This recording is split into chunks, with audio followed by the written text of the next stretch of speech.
Baik, terima kasih pimpinan dan Pak Menteri dan jajaran yang saya hormati.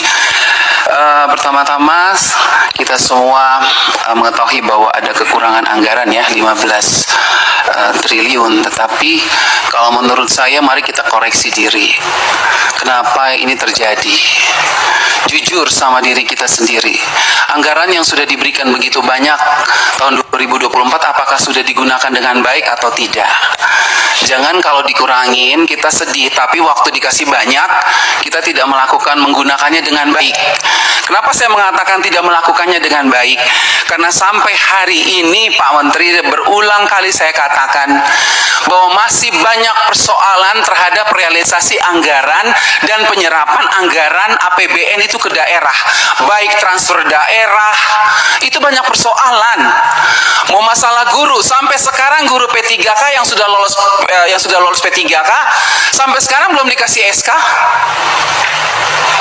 Provinsi NTT belum, mereka belum terima SK. Kedua, guru-guru daerah terpencil masih banyak yang belum terima juga tunjangannya. Ketiga, banyak bangunan-bangunan sekolah yang masih terbengkalai padahal dari 2021 anggarannya. Saya salah kasih contoh, di Kabupaten Kupang ada 17 sekolah bangunan yang dari 2001 sampai sekarang tidak terselesaikan. Mau lagi, kita lihat lagi dana-dana PIP. Nah, makanya kemarin saya mengatakan bahwa kalau KPK memberikan rekomendasi kepada Kemendikbud, harusnya Kemendikbud sadar. Kenapa kami Dewan, kami sudah bilang setiap rapat, banyak persoalan, lakukan pengawasan, laporkan kepada kami. Tapi kami tidak pernah didengar. Ya kan? Akhirnya sekarang KPK memberikan rekomendasi, baru seakan-akan Kemendikbud kayak kebakaran jenggot. Bahkan kami anggota pemangku kepentingan mau diatur sama Kemendikbud untuk melakukan verifikasi oleh dinas. Loh, Anda sebagai kementerian mau nggak dilakukan verifikasi sama dinas? Jangan suruh dinas, jangan suruh apa yang kita usulkan harus dilakukan verifikasi oleh dinas. Kita ini lembaga tinggi negara, wakil rakyat. Kita yang menentukan anggaran di Indonesia ini. Bagaimana kepala dinas bisa memverifikasi data yang kita berikan? Anda sebagai kepala kementerian mau nggak diverifikasi sama dinas? Bapak Ibu ini kan orang-orang pintar setahunya saya di Kemendikbud, orang-orang berpendidikan. Kok bisa salah mengambil kebijakan? Anda mengeluarkan Persekjen, di mana poin nomor 3 dikatakan bahwa data yang direkomendasikan sebagaimana dimaksud pada huruf B diverifikasi oleh dinas pendidikan. Kita pemangku kepentingan usulkan itu dari Dapodik sekolah. Dapodik itu harusnya kan, makanya tadi Pak Andre bilang, operator sekolah itu diperhatikan. Karena semua itu dari operator sekolah. Kepala sekolah aja kadang-kadang tidak tahu apa yang terjadi yang dilakukan oleh operator sekolah. Dinas pendidikan juga nggak tahu. Nah, kementerian juga. Jadi kalau mau melakukan verifikasi, harusnya kementerian melakukan verifikasi terhadap dinas, dinas lakukan verifikasi terhadap kepala sekolah, hasil verifikasi itu baru diberikan kepada kami. Itu jangan dibolak-balik. Bahkan saya minta Bapak Ibu pimpinan, kita biarkan rekomendasi kepada KPK, periksa ada di Kemendikbud. Karena ini banyak persoalan, PIP, KIP, dana BOS, banyak hancur ini. Tolong Ibu, saya minta Pak Pimpinan, kita berikan rekomendasi kepada KPK, periksa dari 2021, 2022, 2023. Nggak usah tambah anggaran kalau memang banyak korupsi, uang negara habis, bukan untuk rakyat. Saya marah Pak Menteri untuk kesekian kalinya. Karena memang ini kenyataannya di lapangan. Jangan dong kita dibikin seperti anak kecil. Kok apa yang diusulkan kita mesti diverifikasi oleh dinas pendidikan? Anda mau nggak sebagai menteri diverifikasi oleh Dikbud, oleh dinas? Jangan aneh-aneh lah. Kalian tuh dipilih oleh presiden, harusnya berikanlah yang terbaik untuk rakyat. Semoga pembicaraan saya ini dilihat oleh presiden yang baru. Semoga presiden yang baru memperhatikan kinerja kementerian sekarang ini, memperhatikan eselon-eselon satu yang sudah ada ini. Tidak memberikan solusi kepada negara, hanya membuat persoalan di daerah. Yang tertinggal tetap tertinggal, yang guru menangis tetap menangis. Bicara plafon digital, 3T. Enak daerah-daerah yang sudah ada internetnya diberikan terus, tapi kita yang daerah 3T yang tidak ada internetnya dibiarkan begitu saja. Mana keadilan sosial bagi seluruh rakyat Indonesia, Pak Menteri? Saya sangat kecewa. Kita sudah mau habis masa jabatan. Anda mungkin sebentar lagi habis, atau Anda lanjut, saya tidak tahu. Tapi saya puji Tuhan, Tuhan dan rakyat masih memilih saya kembali. Dan sampai ini, apapun yang terjadi, kita yang terpilih kembali, kita akan tetap memperjuangkan keadilan dan kebenaran untuk kemajuan anak negeri kita. Bukan untuk kita anggota dewan, bukan. Jadi jangan aneh-aneh punya pikiran negatif terhadap wakil rakyat.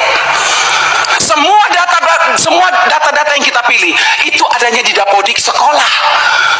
Perhatikan dong operator sekolah, perhatikan kepala sekolah, perhatikan dinas. Jangan hanya urus yang besar-besar triliunan, tapi begitu sampai di bawah tidak pernah diperhatikan. Omong kosong semua ini. Saya setuju KPK memberikan rekomendasi. Bila perlu kita berikan rekomendasi kepada KPK, periksa Kemendikbud. Biar kita lihat siapa yang bobrok, siapa yang mencintai negeri ini sebetulnya. Wakil rakyatkah atau mereka? Jangan begitu dong. Bikin persejen memalukan, Bu Sekjen.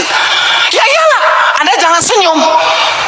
Anda membuat persejen, tidak pikir, masa kita diverifikasi oleh dinas? Mending kalau kepala dinasnya bersih. Kalau kepala dinasnya justru yang mencuri uang PIP, bagaimana Ibu? Saya mau tanya sekarang, jawab. Apa Anda pikir semua kepala dinas bersih? Oh tidak. Mari kita buktikan. Mau? Kita turun, kita buktikan, kita tanya jangan sama kepala dinas. Tanya sama penerima PIP. Itu baru bisa jawab jawabannya. Kalau Anda hanya turun hanya di dinas, semua jawabannya bagus. Tapi coba turun ke rakyat. Turun ke penerima orang tua. Kalau nggak lihat itu orang tua punya air mata. Omong kosong. Oke, teman-teman juga sudah mendengarkan sedikit amarah dari Anita terhadap Menteri Pendidikan atau Menteri yang hadir pada sidang tersebut. Anita singgung soal anggaran-anggaran yang masuk yang sudah diberikan oleh pemerintah atau negara, tetapi tidak sampai terhadap masyarakat. Bagaimana kepedulian seorang menteri terhadap masyarakat terpencil? Banyak masyarakat yang terpencil yang tinggal di sana tidak memiliki teknologi soal jaringan. Maka yang di sana tidak mengetahui apa yang terjadi di negara kita sendiri karena tidak ada keperhatian dari seorang menteri pendidikan. Anita marah karena tidak sesuai apa yang telah dikerjakan oleh para menteri-menteri pada saat itu. Apakah mereka melakukan korupsi? Makanya Anita tersebut juga mengatakan, kita serahkan terhadap KPK. Kita berikan kesempatan terhadap KPK agar diperiksa dan dituntaskan. Nah, menurut saya penyampaian dari Anita tersebut sangat lugas dan sangat bermanfaat bagi kita dan sangat benar. Anita ini adalah seorang pemimpin yang tegas dan sangat lugas. Inilah calon pemimpin yang benar-benar untuk peduli terhadap rakyat, peduli terhadap masyarakat. Yang seharusnya adalah menteri memang harus mengayomi masyarakat dan peduli terhadap masyarakat dan peduli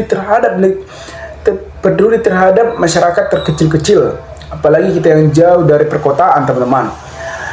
Di kampus saya sendiri, internet juga sangat lemot dan sangat susah untuk dipakai. Dan sekolah di sana juga masih jauh dari kata mewah. Di sekolah saya masih jauh dari kata namanya populer, yang dimana sekolah tersebut tidak difasilitasi dengan komputer dan segala macam, teman-teman. Jadi ini ada permainan-permainan yang di belakang. Jadi kita serahkan terhadap KPK agar KPK juga memeriksa apakah adanya permainan di sana. Dan Anita juga marah terhadap Nadiem Karim, seorang menteri pendidikan, yang dimana menteri Nadiem ini yang seharusnya sebagai patokan terhadap pendidikan bagi masyarakat atau bagi Nusantara Negara Republik Indonesia. Anita coba marahi Menteri Nadiem ramai di media sosial. Apa yang terjadi? Nah, anggota Dewan Perwakilan Rakyat DPR Anita Coba Gahmara pada Menteri Pendidikan, Kebudayaan, Riset dan Teknologi atau Mendikbud Riset Nadiem Karim dalam rapat Komisi 10 DPR Rabu 5 Juni lalu. Ia bahkan merekomendasikan pemeriksaan KPK terhadap kementerian ini. Nah, kita berikan kesempatan terhadap KPK. Apakah ada yang disembunyikan atau ada permainan seorang Menteri Nadiem Karim ini? Kemarahan Anita pada Nadiem ramai diperbincangkan di media sosial. Selain memuji Anita, sebagai warganet menyoroti sikap DPR yang dinilai tak konsisten mengawasi kinerja Kemendikbud. Nah, bagaimana sebenarnya kemarahan Anita yang muncak dalam rapat kerja DPR pada Mendikbud Nadiem? Nah, politis Partai Demokrat itu awalnya menyoroti penggunaan anggaran Kemendikbud Riset. Ia menyatakan marah lantaran banyak anggaran yang tidak merata dan tidak tepat sasaran. Nah, soal anggaran yang telah dikeluarkan oleh pemerintah yang seharusnya merata, tetapi ini yang dikatakan oleh Anita tersebut bahwasannya anggaran tidak tepat dan tidak sasaran. Nah, lalu anggaran tersebut di mana disampaikan? Apakah mereka kantongi atau mereka simpan? Yang seharusnya anggaran tersebut adalah dilontarkan terhadap masyarakat yang benar-benar membutuhkan. Anita kemudian menyoroti pengelolaan dan program Indonesia Pintar yang sempat jadi perhatian KPK. Saya minta Bapak Ibu pemimpin kita berikan rekomendasi kepada KPK pemeriksaan APBN yang ada di Kemendikbud, kata Anita dilansir dari TV Parlemen. Nah, menurut Anita, Mendikbud Riset gagal dalam menyelesaikan sejumlah persoalan penting di kementerian seperti program Indonesia Pintar, Kartu Indonesia Pintar atau KIP yang disebut atau PIP, dan bantuan operasional sekolah. Selain 3 program Kemendikbud, ia juga meminta KPK memeriksa APBN Kemendikbud rentang waktu juga cukup panjang dari 2021 hingga 2023. Teman-teman, kalau kita lihat memang soal program-program di sekolah juga memang masih terbengkalai dan tidak sesuai, bahkan tidak pembagian tidak rata. Nah, ini saya sangat setuju apa yang dikatakan oleh Anita tersebut. Gak usah tambah anggaran kalau banyak korupsi. Uang negara habis bukan untuk rakyat. Nah, gak usah. Bahkan Ibu Anita tersebut juga tadi mengatakan bahwasannya untuk apa mengeluh ketika anggaran tidak cukup, tetapi anggaran yang cukup itu pun tidak sampai kepada masyarakat. Untuk apa? Banyak yang melakukan korupsi. Makanya Anita tersebut juga memberikan rekomendasi terhadap KPK agar para menteri diperiksa. Nah, gak usah ditambah anggaran kalau banyak korupsi di negara, bukan untuk rakyat. Nah, Anita tersebut seorang menteri saja mengatakan seperti itu pun nyata. Memang di negara kita ini banyak orang pintar, tetapi orang jujur dalam bekerja sangat susah sekali. Anita menilai agar masalah Mendikbud, realisasi dan penyerahan anggaran PPN ke daerah seperti transfer daerah masih belum jelas peruntungnya. Dalam kesempatan yang sama, Sekretaris Jenderal Kemendikbud Suharti mengatakan mereka mengusulkan tambahan anggaran karena pada penurunan signifikan antara PAUD perjalanan 2024 dan PAGU indikatif 2025. Rincian anggaran diajukan terdiri dari panggungan anggaran berjalan 2024 sekitar 1,3 triliun, sementara PAGU indikatif 2025 baru mencapai 83 triliun. Maka dari itu pihaknya mengusulkan tambahan anggaran 25 triliun. Nah, teman-teman, untuk apa kita tambahkan atau memberi anggaran yang cukup banyak melalui menteri tetapi tidak sampai kepada tangan masyarakat? Untuk apa uang negara habis tetapi bukan untuk rakyat? Untuk apa, teman-teman? Betapa kecewanya kita, betapa sedihnya kita sebagai rakyat Indonesia. Seharusnya itu milik rakyat, dan itu milik rakyat yang harus dibagi setap rata dan setap sasaran, tetapi tidak. Coba bayangkan, teman-teman. Jadi mungkin teman-teman juga banyak yang mengeluh atau mungkin teman-teman juga mengetahui betapa di negara kita ini susah untuk mencari yang benar-benar untuk bekerja. Maka berikanlah tanggapan teman-teman terhadap Bu Anita. Saya setuju apa yang diberikan Anita tersebut, apa yang disampaikan oleh Anita tersebut. Saya memberikan apresiasi, saya memberikan jempol terhadap Anita tersebut. Teman-teman, jika ada pertanyaan, jika ada tanggapan teman-teman, maka berikanlah tanggapan teman-teman di kolom komentar agar kita bisa saling tukar pikiran satu antara lain. Salam inspirasi, salam NKRI, GR 2045 melaporkan.